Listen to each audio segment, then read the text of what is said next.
¿Qué tal? Muy buenas tardes. Gracias por acompañarnos en este nuevo episodio del podcast Dogma de Fe. En esta ocasión tenemos un gran invitado a quien habíamos perseguido muchísimo para que pudiera acompañarnos y a quien le apreciamos mucho su asistencia, Natanael Espinosa Ricón, director de la Orquesta Filarmónica del Desierto. Nata, bienvenido a este podcast. Gracias. Oye, pues yo feliz de eso de ser correteado está.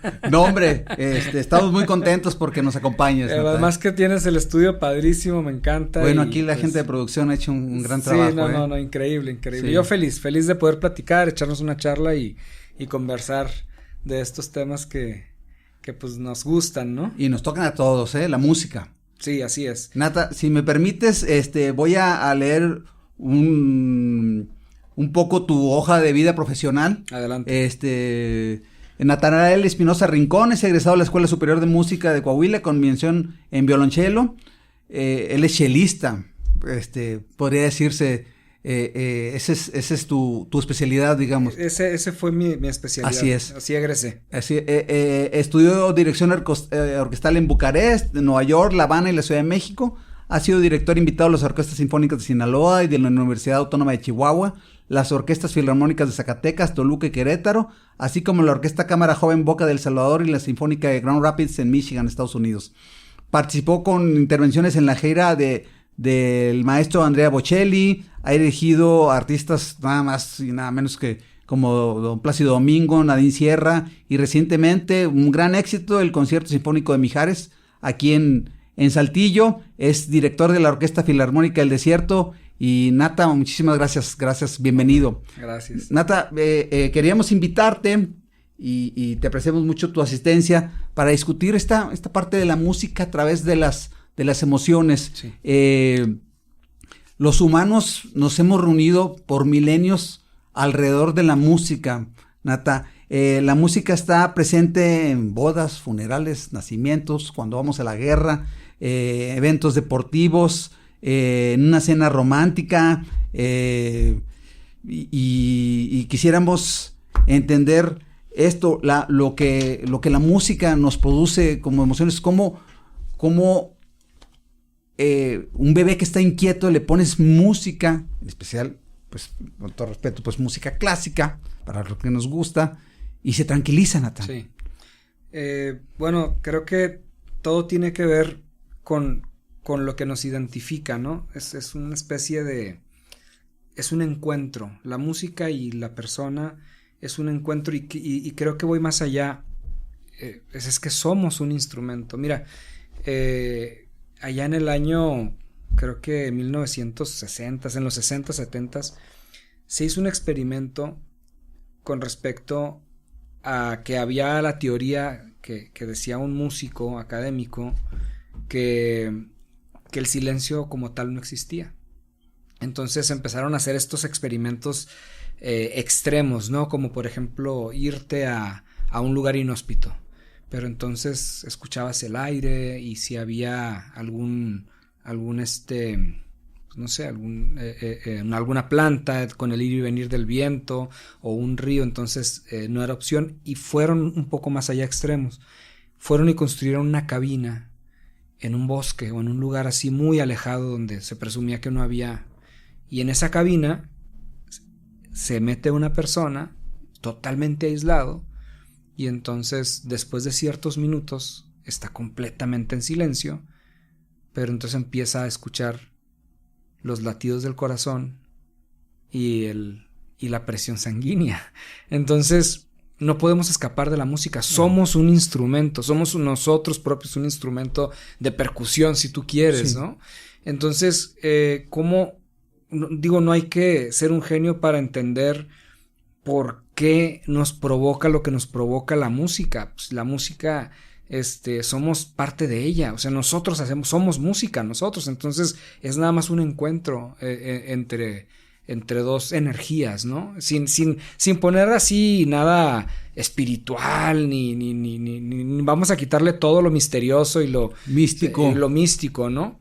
O sea, estamos hablando de que somos nosotros como seres humanos un instrumento. Entonces, al compartir y al cruzarnos con otras frecuencias, con otros sonidos, con otros instrumentos de percusión, pero que estos instrumentos de percusión generan una nota, entonces hay una empatía brutal.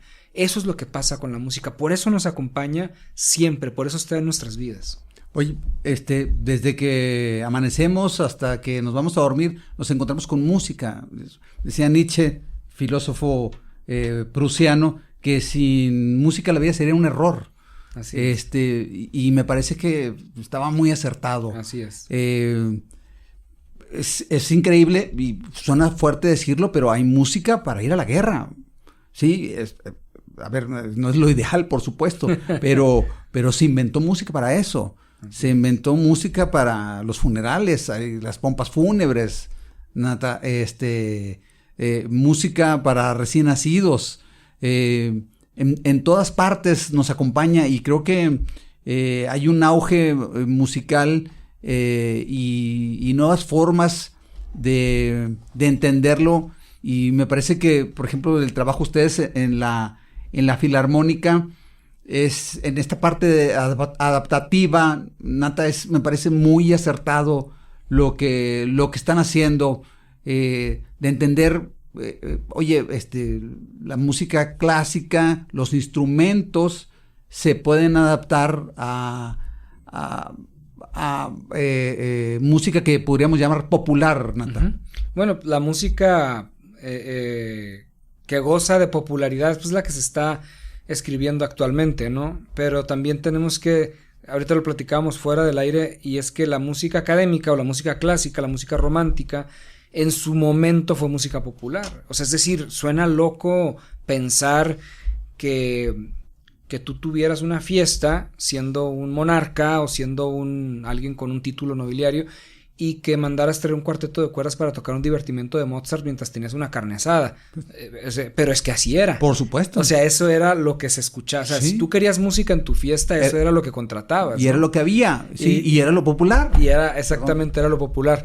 Entonces, pues hoy lo popular es otra cosa. Entonces, lo único que estamos haciendo nosotros es tratar de empatar la música nueva, por no llamarla popular, la música que se está haciendo ahora, con instrumentos académicos, con instrumentos que pues, se hicieron hace más de 300 años y que tienen como una razón de ser muy particular y un periodo de la música donde suenan muy bien porque para eso se construyeron, porque como que ese era su propósito, ¿no? El de un violín. El de un violín no era sonar a 200 metros de distancia, era sonar en lo corto, a 60 metros máximo, ¿no? En un teatro con una acústica buena. Ese era su propósito. Bueno, nosotros lo que estamos haciendo es que una agrupación de una naturaleza que toca una música que se escribió hace mucho tiempo, para ese tipo de agrupación, se abre a los nuevos sonidos, ¿no? Incluso electrónicos, claro. A otros beats, ¿no? Sí. Y es creo que es una arma muy poderosa para ser escuchado por gente que tal vez no lo haría si no fuera en esta carretera. Para poder acercarse déjame te cuento que hace algunos años, no sé, 3 años, llevamos a mi nieto, que entonces tenía unos meses, a un concierto tuyo, uh-huh. Y estaba llorando. Llorando de la emoción, de lo que le provocaba la música. Sí. Estaba muy emocionado, sí, y eso es, por eso este episodio, que nosotros quisiéramos llamarle la música a través de las emociones, lo que nos provoca, la música nos provoca llanto, nos provoca risa, nos provoca alegría, nos provoca deprimirnos en ocasiones. Lo que pasa es que la música es muy descriptiva, pero aquí hay un elemento muy importante.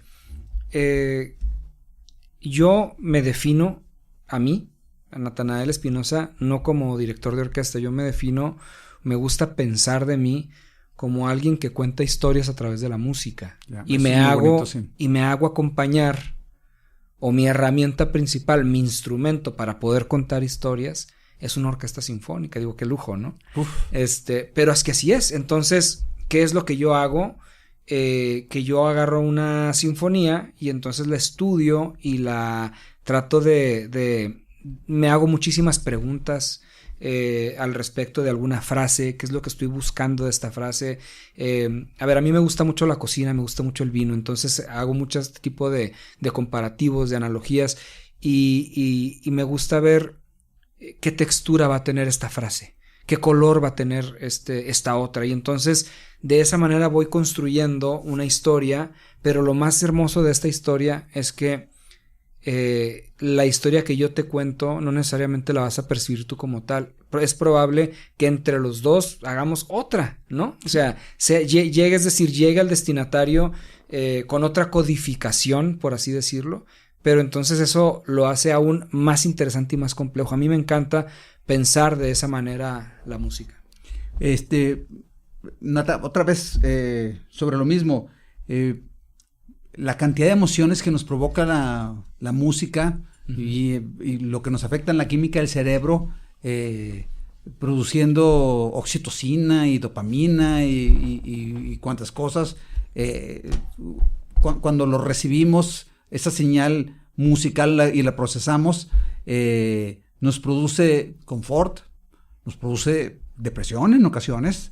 Hay gente que se deprime escuchando música, se deprime porque quiere deprimirse, y eso le provoca, y no quiere decir que esté mal. Están atravesando por un momento y la música quizás ayuda, pero también hay gente que se pone alegre y es la que más. Me parece que el papel del músico es fundamental en las sociedades, y apoyar este tipo de esfuerzos, por ejemplo, como la Orquesta Filarmónica del Desierto, me parecen altamente necesarias para una sociedad, Nata. Sí, yo lo veo igual. Creo que más allá, a ver, la música tiene un propósito, ¿no? Y la música como tal, una obra, una canción, a menos de que sea cantada, entonces ya pierde ese elemento de que lo que te dice a ti no me dice a mí, y viceversa, porque ya hay una letra, ¿no? Y cuando ya hay una letra, el mensaje está claro, ¿no? Pero cuando la música es instrumental, es una música que no lleva letra, que solamente depende de los instrumentos, entonces ahí adquiere otras características. Mira, Marcos, creo yo que tiene que ver con uno, o sea, con el estado de ánimo de uno.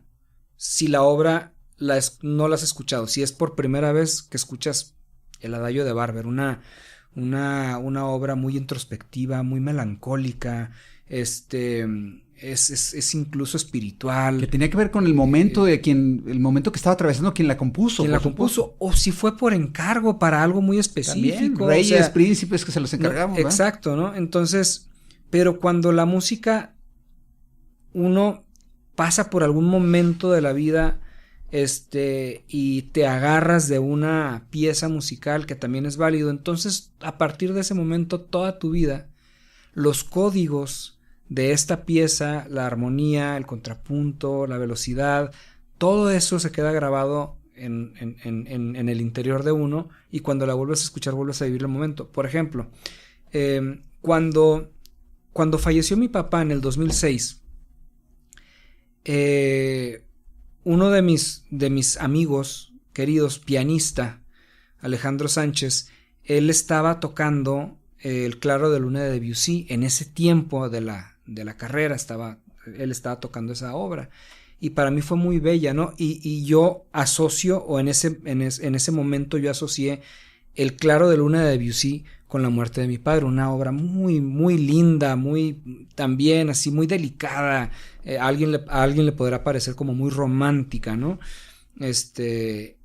Y entonces esa obra para mí me recordaba mucho ese momento, sí, de dolor, pero también un poco me agarré de esa obra, me refugié en ella. Te dio, ¿no?, cierto confort. Me dio cierto confort. Yeah. Esto fue en el año 2006. En el año 2011 nació mi primer hijo. Y pues como tengo una muy buena amistad con el pediatra de mis hijos, me permitió meter en el quirófano un pequeño audio. Mira qué padre. Porque yo digo, es un tema como muy romántico, pero yo quería decidir que era lo primero que iban a escuchar mis hijos al nacer. No quería que escucharan al salir del vientre, no quería que escucharan pinzas, el ajetreo, o el ajetreo, o hay doctores también que ponen su música sí. para Sí, hacer sí. su trabajo. Entonces yo le pedí que me diera la oportunidad de yo decidir qué es lo primero que iba a escuchar. Ahora, no puse música durante el parto. Durante el parto no hubo música.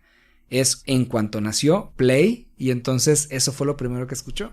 Y decidí poner el claro de luna de Debussy. Para mí fue como un ciclo de algo que murió, pero también con el nacimiento de otra. A ver, eso fue lo que yo quise hacer. Y me sirvió, entonces para mí ahora escuchar el claro de luna de Debussy, ya te imaginarás todo lo que me provoca, claro, todas ¿no? las emociones, sí. Y eso se va a quedar conmigo pues hasta el día que yo me muera. Sí.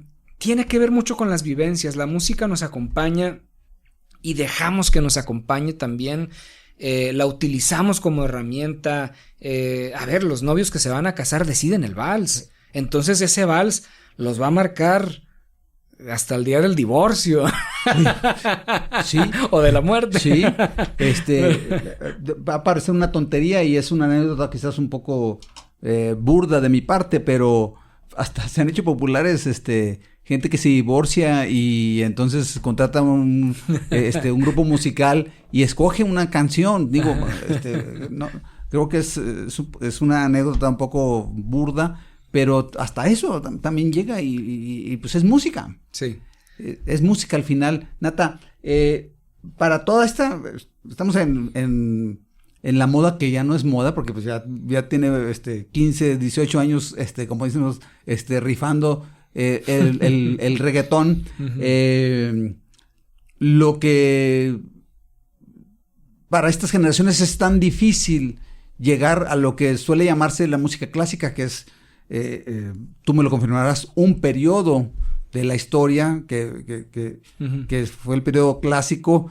Es cómo lograr entrar, Nata, a ese mundo maravilloso que a algunos les parece aburrido, a algunos les parece quizás de pretencioso, Nata, pero que no tiene nada de eso, y que cuando se logra descubrir y entrar en ese mundo, entra uno en algo maravilloso, claro, Nata. Claro, totalmente.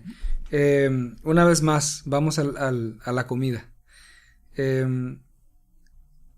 Nosotros tenemos que entender que la dieta del ser humano, digo, lo hemos escuchado, ya hasta es un cliché, ¿no? O sea, la dieta balanceada.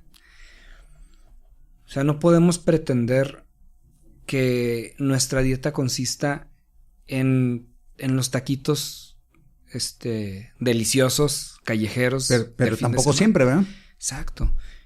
No, pero a lo que voy es, no es porque nos guste, porque nos parezca muy rico y además económico, fíjate, en eso va a consistir nuestra dieta diaria. Tenemos que entender que hay otro tipo de comidas y hay también, cuando te vas a casar, pues otro tipo de banquete y de comida y te esfuerzas por darle a tus invitados, pues no sé, lo mejor que tú puedes, ¿no? Entonces, bajo ese concepto, tenemos que ver a la música igual. ¿Cuál es nuestra dieta cultural? Si yo no estoy peleado con el reggaetón y no estoy peleado con... A ver, en mi casa, yo de niño, se escuchaban dos tipos de música, dos géneros musicales. Por el lado de mi mamá ponía clásica y clásica, es decir, ponía Haydn, Mozart, Beethoven. O sea, era Vivaldi, era lo que le gustaba, ¿no? Los discos de acetato que tenía. Y mi papá era Lalo Mora y los Cadetes de Linares. Entonces, yo tuve ahí dos mundos bien interesantes y además riquísimos, ¿no? No es como ¿qué soy, no?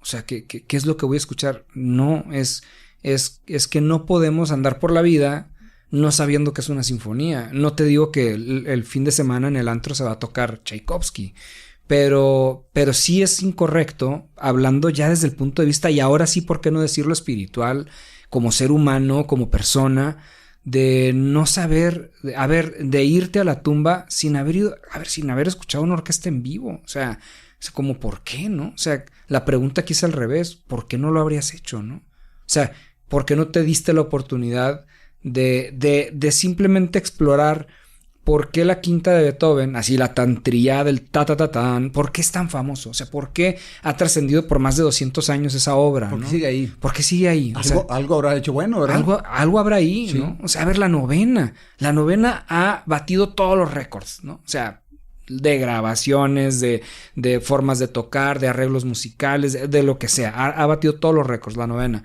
¿Por qué? O sea, y yo no la he escuchado completa una vez en mi vida. Entonces, creo que tiene que ver con esa parte de primero sentir esa necesidad, esa curiosidad de nunca haber probado un buen corte de carne. O sea, nunca. Si no lo conoces, ¿cómo te va a gustar, verdad? Exacto. Entonces, creo que tiene que ver un poco con la necesidad. Fíjate que hace unas semanas vinieron unos amigos de Ensenada, Baja California. Pues hicimos el concierto con Plácido Domingo y vinieron a Monterrey a escuchar a la orquesta y a verme dirigir. Y bueno, tú sabes que Baja California es una región vitivinícola. Sí, muy fuerte. Igual que Coahuila. Sí, entonces, pues yo también quería como mostrar acá el músculo coahuilense, lo que ¿no? se está haciendo acá. Entonces me los llevé aquí a un viñedo cerca de aquí de Saltillo. Y bueno, pues ahí estuvimos compartiendo bien a gusto, conviviendo, y me llamó la atención que luego veo un grupo de chavos, pero chavos, Marcos. O sea, te estoy diciendo que yo no creo que tenían 20 años, o sea, estaban entre 17 y 20 años, o sea, chavitos, en un recorrido de una cata.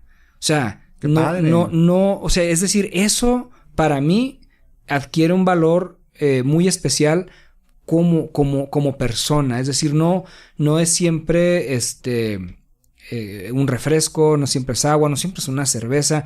O sea, tienes que tener como otros parámetros también como para poder disfrutar la vida, ¿no? Igual en la música. Para mí, lo principal es tener esa curiosidad. Y después de eso, olvídate. Empieza con una pieza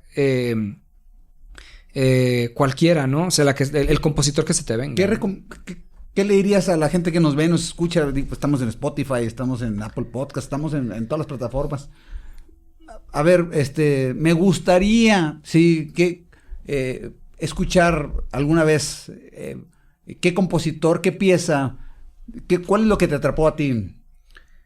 Mira, no me acuerdo.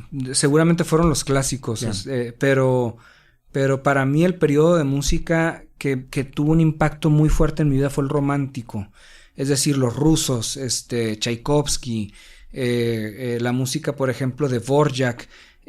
Algo que me marcó mucho como estudiante fue el concierto para violonchelo de Dvorak, que para mí es un poema musicalizado donde el chelista es como la voz cantante, ¿no? Pero por ejemplo, ahí que nos están escuchando en estas plataformas, que le escriban Adagietto o Adagietto, de adagio. De adagio, de la Quinta Sinfonía de Mahler. Son 10 minutos de cielo. O sea, es así. Yo comenzaría con los highlights de la música clásica. Y entonces comenzaría como cuando lees un libro que dices, oye, me encantó Milán Kundera, y entonces empiezas a leer varios libros de él, y entonces es como empezarte a encontrar una beta. Es más, Quinta Sinfonía de Beethoven. Yo creo que todo el mundo conoce el motivo, el motivo. Y de ese motivo se desarrolla toda una obra de 32 minutos. Pero pocos conocen, ya no te voy a decir que los 4 movimientos, pocos conocen qué sigue del ta-ta-ta-tan. Los invitaría de entrada a que escucharan el primer movimiento. Se van a enamorar del primer movimiento. Después déjenlo descansar. Después retomen el segundo movimiento. Déjenlo descansar. Retomen el tercer movimiento que está pegado con el cuarto, que es así, ya sabes, tipo... Beethoven escribió así como muy grandilocuente ciertos pasajes. Era el pase del tercer movimiento al cuarto. Ahorita explico lo que es un movimiento, pero el pase del tercer movimiento al cuarto movimiento es así grandilocuente, es apoteósico, es así como napoleónico, si existe la expresión, ¿no? Y entonces ya con eso escucha una sinfonía completa, pero no de una. escúchala en 4 semanas, un movimiento por semana. ¿Qué es un movimiento? Es una canción, en términos prácticos. Es una sinfonía, está construida de diferentes partes, y entonces la quinta de Beethoven pues tiene 4. Una parte que es muy alegre, una que es lenta, otra que es juguetona y otra que es el final, ¿no? El gran final, que es así contundente, que es fácil de identificar a final. Y pues ya, ahora, ¿qué pasa también? ¿Por qué la gente luego se resiste? Pues por culpa de no quiero decir de nosotros, pero sí de muchos, que luego le pusieron esa etiqueta a la música académica de música nice, o de música para unos, o de música para ricos, o de música para, pues no sé, pero es lo menos que tiene esto, ¿no? O sea... A ver, hace 300 años era música popular. Sí. 200 años era música popular. Así es. Y luego como que se volvió en la rumorología popular música clasista, que no tiene nada de eso. Nosotros lo hemos hecho. Nosotros lo hemos hecho clasista, sí. Tan no es que un boleto para ir a ver una orquesta es más barato que ir al cine. O sea, entonces, si estamos hablando ahora de precios populares, es más, las orquestas en México, la mayoría están subsidiadas por gobiernos. Entonces, te vas a encontrar al 80% de esas orquestas dando los conciertos gratis, man. Oye, pero fíjate, Nata, para que veas la importancia de la música, no hay un ciudadano, o no he escuchado, ni en redes, que ponga en duda la inversión de los gobiernos, o sea, la inversión de mi dinero, sí, en subsidiar la Orquesta Filarmónica del Desierto. Sí, no. O sea, ahí no hay, no pedimos transparencia, no pedimos nada porque nos gusta, porque hay que apoyarlo. Porque no, se ve el trabajo, ¿no? Se ve el trabajo, ahí está, se presentan, y creo que el acercamiento en esos ensambles que hacen de Queen, Beatles, otra música, acompañando a Mijares, me parece que acercan más la orquesta y por lo tanto la música a las personas, a nosotros, a la gente de a pie, digamos, ¿no? Sí, y es para la orquesta es también como un escaparate, ¿no? Es como salir, es no aislarte, es bajar. A ver, es que nunca hemos estado en un lugar como inalcanzable, pero es hacernos ver. Aquí estamos, ¿no? Esto es lo que hacemos, esto es lo que traemos al plato. O sea, ellos hacen esto, ellos tocan, bueno, nosotros hacemos esto. Y además estamos seguros de que te puede gustar, ¿no? Entonces es un producto bien interesante. Además, otra cosa que es padre es que es de las pocas agrupaciones que lo que pretende es que el sonido llegue directo del instrumento a tu oído, sin intermediarios, sin una bocina, sin un micrófono. Entonces eso lo hace también, además, ahora muy en moda, orgánico, sí. Sin conservadores. Así es, sin aditivos. ¿No? Sin aditivos, sí. Gluten free. Sí. Todo eso. Oye, Nata, y metiéndonos fuerte, chelistas, Nata.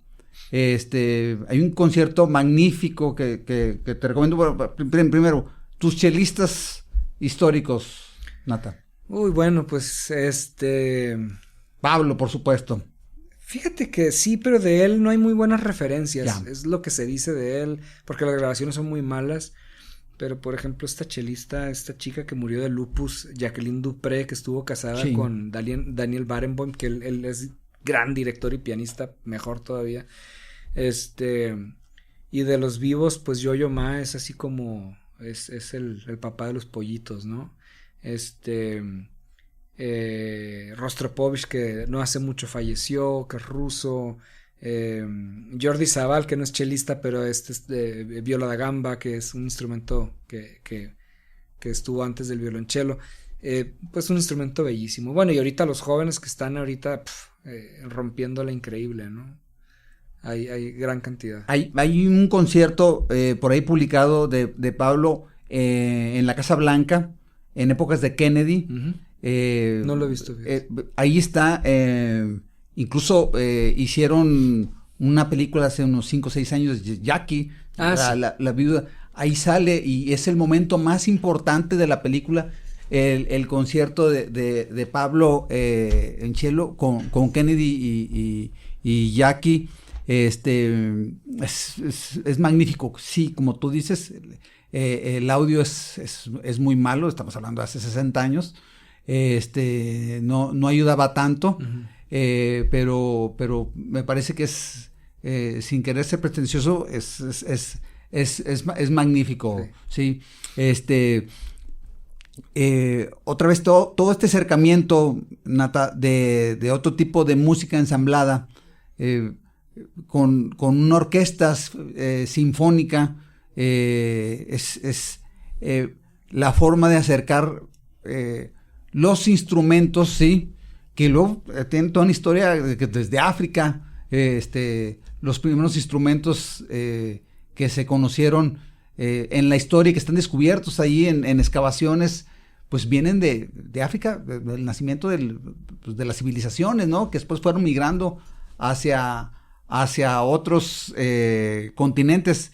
¿Qué es lo que van a hacer pronto, si se puede saber, Nata, sin querer descubrir ningún misterio y sin que nos den ninguna exclusiva? ¿Qué es lo que se van a atrever a hacer, Nata? Mira, traemos por ahí cocinando un proyecto que lo queríamos hacer este año, pero que no se pudo, lo vamos a hacer para el 23. Es un programa de música de rock británico. Ya. Escogieron a puros. Solo hay rock británico. Solo hay rock sí, británico, sí. Y setentero, ochentero. Por ¿no? supuesto, entonces, sí. es un proyecto bien interesante porque la música, híjole, es como que este comentario luego ya denota mi edad, ¿no? Yeah. Pero ya es que dicen que antes sí se escribía buena música. Pues pero mira, no es buena música, volvemos un poquito a lo que hablamos fuera del aire, es el andamiaje, es en el rock que se escribió en los 70s y en los 80s tiene una estructura más parecida a la música clásica que lo que se escribe hoy. O sea, la música, vámonos de adelante hacia atrás, la música actual lo que tiene es que cada vez la hacen más corta y menos compleja.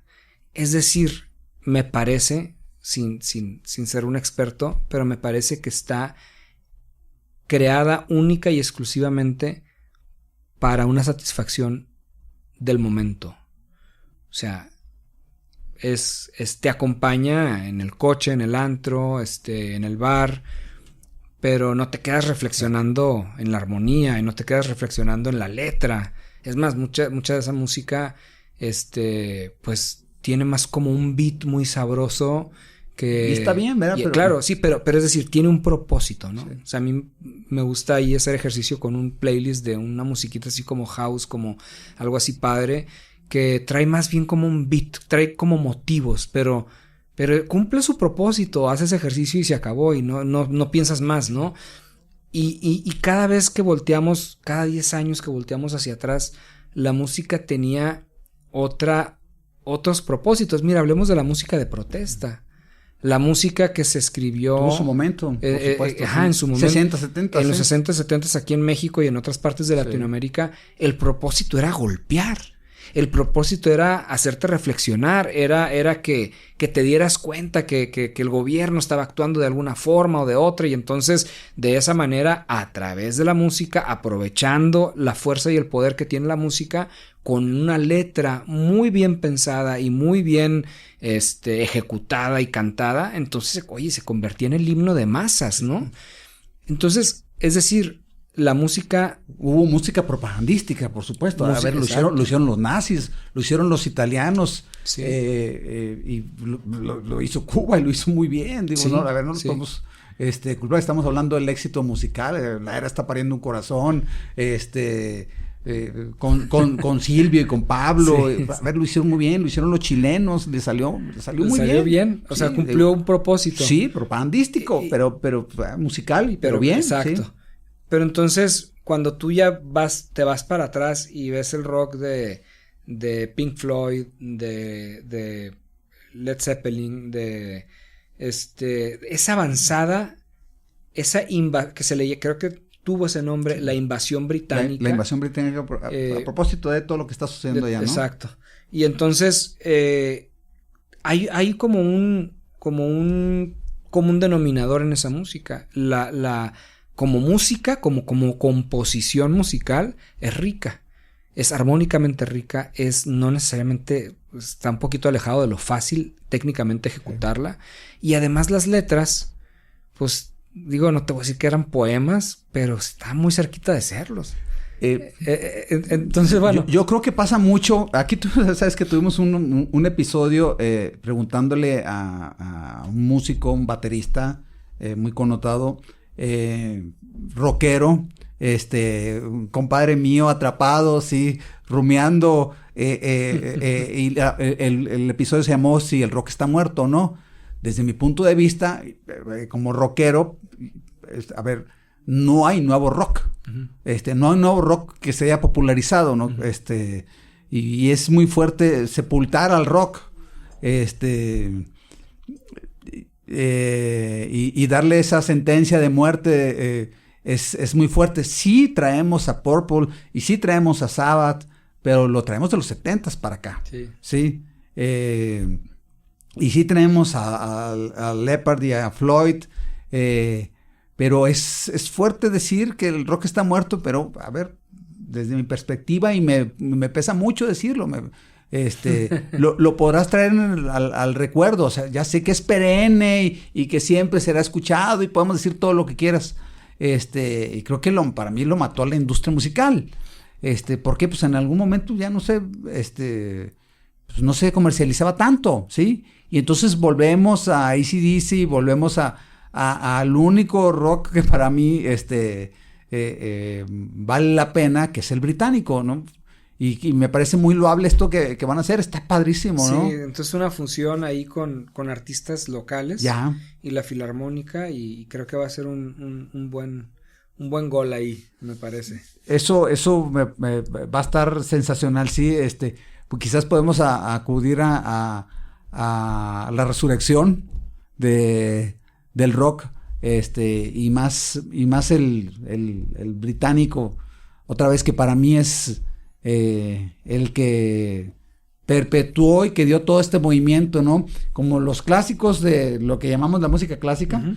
Ese fue el momento entre finales de 60s y 70s, y después algo que hicieron los norteamericanos bien, pero Guns N' Roses. Sí, digo, algo, y después empieza toda la definición de qué es rock para ti. Bueno, pues y que si rock pop y todo eso. Bueno, empieza toda la discusión, ¿no? Pero creo que eso es, por supuesto que sí es rock, ¿no?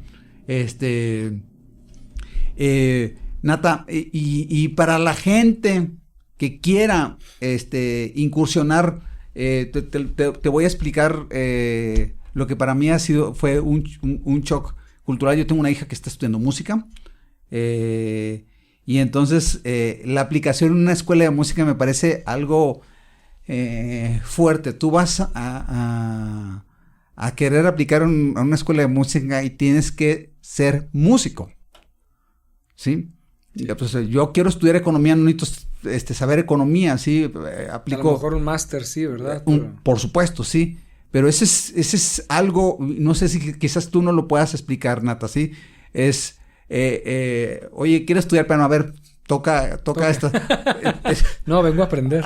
Vengo a aprender, es un poco fuerte, ¿no? Sí. En nuestro caso, bueno, pues mi hija tiene 12 años, tiene 18 años, tiene desde los 6 años tocando el piano y la guitarra y otros instrumentos y cantando, pero es fuerte. Quizás la gente no lo sabe, pero si tú quieres ir a audicionar a una escuela de música y tienes determinado interés en este u otro instrumento o cantar, es muy bien, canta.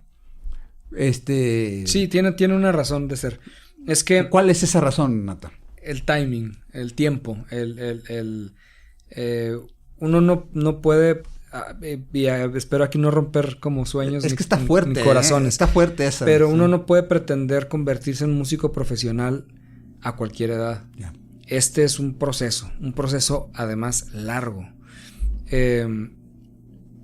Estudiar una carrera de música ya profesionalmente tuviste que haber tenido ya un conocimiento preparatorio y propedéutico de años, no de meses, no de, ay, es que se me ocurrió ahorita, ya tengo 18 años y se me ocurrió que quiero ser violinista. Puede ser, sí lo puedes lograr, hay quien lo ha logrado, pero no es el común denominador. El común denominador es que empezaste a los 6 años, como tu hija, y entonces con clases de violín muy elementales, y esos 3 años de tu vida, primeros 6, 7 y 8, pues son así como de la técnica de la mano izquierda, el del arco de la mano derecha, y entonces así te vas, ¿no? Y para cuando llegaste a la carrera, entonces estás listo para estudiar profesionalmente. Profesionalmente significa ya abordar obras de peso, que, a ver, porque el mundo ahorita, sobre todo en la música, en el canto funciona distinto, pero en los instrumentistas, o sea, hay chavitos de 16 años que te mueres como tocan el violonchelo. Entonces, ¿qué hacemos nosotros llegando a la escuela de música a tocar la puerta a los 18? Para comenzar. O sea, es como, no debe ser así. Entonces, por eso, esa es la respuesta, ¿no? Es porque la carrera es muy larga y uno no puede pretender iniciar la carrera siendo joven. Tienes que ser niño. Entonces, ahí inició. Si ya se te pasó esa parte. Sí. Lo cual es fuerte, ¿eh? Porque sí. Quizás hay gente que desconozca eso. Claro, a ver, nosotros en tu casa se dieron cuenta desde niño que a ti te gustaba la música y que ibas hacia eso, y quizás sí o no te fomentaron sí. el gusto, sí. Porque después también hay toda una escuela que les dicen no, porque no hay futuro. Me parece muy trágico, pero bueno, las familias toman decisiones, ¿no? Y hay muchísimos músicos frustrados, ¿sí? Gente que hubiera querido estudiar música, o gente que toca la guitarra o toca el piano sin haberlo estudiado formalmente, digamos, una carrera musical. Sí. Pero es fuerte, ante eso en el caso familiar, pues sabíamos perfectamente la inclinación que tenía. Sí, y que eso iba, y ya sabíamos que eso les iban a hacer, pero alguien que quiere sale de la prepa, oye, voy a la escuela de música, no, espérate, sí, ya estás tarde. Lo que pasa es que es una profesión, un oficio de alta especialidad. Mira, Marco, se me viene a la mente un ejemplo. No es como llegar a la carrera y decir, oiga, ¿dónde me inscribo para ser astronauta de la NASA? No, tampoco, por supuesto. Es que yo supongo que tuvieron que haber estudiado una ingeniería y después de una ingeniería tal, para poder aspirar a convertirse en algo. Entonces, es lo mismo con la música, ¿no? No tan bien pagado, pero lo mismo que la música. Sí. Es tocar el violín, tocar profesionalmente el violín. Es algo sumamente complejo, que es tan complejo que necesitas vida para hacerlo. Que tus articulaciones estén perfectas, que tu cabeza, que tu estado anímico. ¿Y quién tiene eso? Pues un niño. Claro. Esas características, o sea, no están preocupados por pagar absolutamente nada, por el coche, por el transporte, por nada, más que por estudiar. Son los elementos que necesita una persona para poder comenzar a aprender a estudiar un instrumento tan demandante como el piano, como el violín, como la flauta, como un corno francés. Olvídate, es complejo, ¿no? Es por eso. Nata, la filarmónica no se podría convertir no en una escuela, sino en una inspiración de, no sé si lo hayan hecho, y si lo han hecho, lamento desconocer si lo han hecho, venga, escuche, y aquí hay una especie de academia, clase pública, academia, y después entonces ahora sí ya váyase a la escuela de música o de cualquiera, para acercar aún más la música a las generaciones, pero para que sean músicos. Bueno, la orquesta me parece que es ya una inspiración para muchos. Por supuesto. Lo digo con muchísima humildad, pero me parece que el movimiento cultural de la ciudad fue exponencial antes y después de la orquesta. No me queda la menor duda. Es decir, la demanda que hay, la oferta que hay de buenos músicos dispuestos a dar clases es brutal. O sea, oye, hay 70 músicos de primera línea, de primerísima línea en la ciudad, incrustados en la sociedad.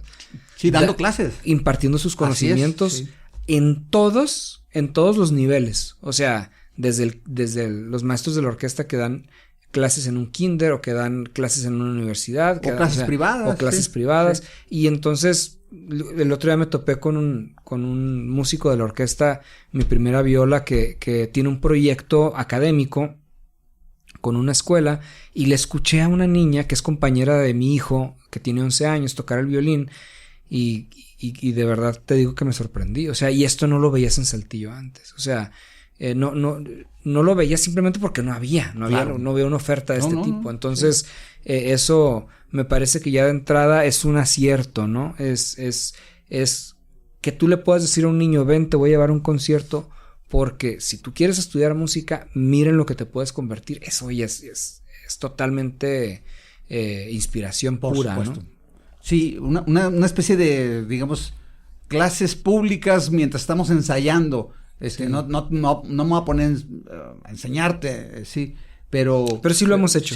Sí hemos hecho, hicimos un ensayo abierto. En mayo tocamos la primera sinfonía de Mahler, de Gustav Mahler, y para poder, un compositor muy complejo, y para poder entender un poquito más de la obra, yo convoqué a un ensayo público, y entonces la gente pudo ir y ver cómo yo abordaba la obra desde una perspectiva muy relajada, sin poses, sin protocolo, sin absolutamente nada más que parar a quien tenía que parar, trabajar con la orquesta. Entonces la gente podía ver el behind the scenes, ¿no? O sea, detrás de cámaras, ¿no? Cómo se construye una obra y por qué, pues, qué hace el maestro con las manos, ¿no? Y cómo se comunica y por qué, ¿no? Entonces está interesante. Sí, a ver, el director es eso, diriges a todos, ¿sí? A 72 músicos. Sí. A ver, para que se ensamblen correctamente, es un trabajo extraordinario. Tú lo ves ahí a una figura y te parece, pues que no está haciendo gran cosa, pero a ver, ensamblar a 72, digo, con todo respeto, egos, oye, porque son virtuosos todos. Como hay un meme por ahí que está una orquesta y como que quitaron al director, o sea, lo borraron y pusieron de estos de los monitos estos que ponen en las calles que tienen ventiladores. Sí. Oye, es que, a ver, digo, con todo respeto, a ver, yo supiera tocar el cello, el violín, tuviera el ego, o sea, sí, no sé hacer nada, tengo un ego el tamaño del mundo. Por supuesto que es dirigir a 72 virtuosos, ¿sí? Que tienen una virtud, ¿sí? Que es saber tocar un instrumento altamente especializado. Sí. Y dirigirlos, me parece un gran trabajo. Es, ¿por qué me vas a dirigir tú a mí? ¿Cuál es tu eso? Y para eso se estudia dirección de orquesta, Nata. Así es un lenguaje, es una técnica, es saberte comunicar con la orquesta, es saber decodificar lo que está en una partitura, en un score. Yo tengo el mapa de lo que están tocando absolutamente todos y entonces en toda esa información hay una manera de conducir. En inglés el director es conductor, ¿no? Y creo que es todavía un poquito más acertado, porque estás conduciendo esta nave, este vehículo, ¿no? Para que todo funcione. Para que todo funcione. Todo ensamble a la perfección. Volviendo al punto inicial, ¿sí? ¿Te acuerdas que hablábamos acerca del pulso? Somos un instrumento musical y como tal tenemos un pulso, y ese pulso es literal un beat, ¿no? Tenemos un metrónomo aquí adentro, ¿no?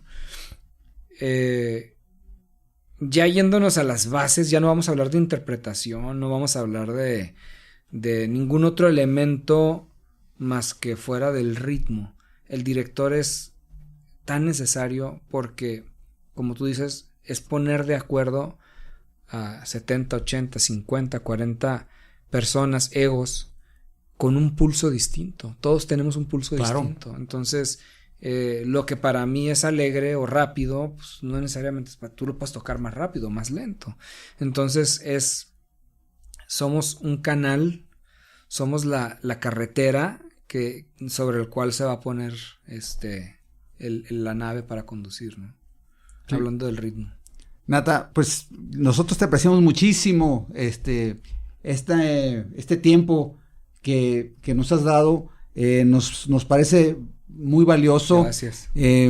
Otra vez, para quienes nos ven y nos escuchan, la música que solemos llamarle, oye, pues es el lenguaje universal. Pues sí lo es. Sí, y a través aquí tuvimos una doctora en matemáticas, la gente que estudia matemáticas se apoya muchísimo en la música también, sí. y hay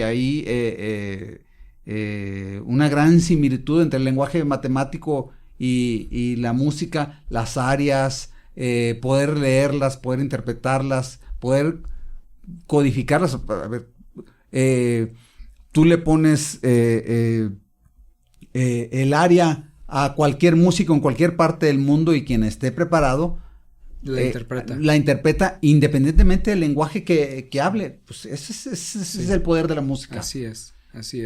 Y pues qué bueno que la disfrutemos y la tengamos entre nosotros y al alcance, ¿no? Que eso es bien importante, poder disfrutar de ella. Pues mi invitación es a quienes nos están escuchando que disfruten de lo que tienen cerca, de su orquesta local, de las expresiones artísticas que hay en su ciudad, en su país. Y yo creo que esto es importante porque luego dicen, es que hay que apoyar el arte local. No hay que apoyar nada, es para el deleite de uno. Por supuesto. Ellos lo están haciendo para el deleite de quien los está escuchando, y si no los escuchan, quien se lo está perdiendo somos nosotros, claro, que no estamos yendo. O sea, es cambiar un poquito. El beneficio lo obtengo yo de ir a escuchar, de ir a comer ese platillo musical. Nata, muchísimas gracias por tu asistencia. Gracias por la invitación. No, hombre, yo feliz, gracias. Feliz. Encantados. Y a quienes nos ven y nos escuchan, los invitamos a el próximo domingo a las 8 de la noche en el nuevo episodio de este podcast Dogma F. Gracias, Nata. Ha sido de verdad un placer. Qué amable, Gracias. Gracias.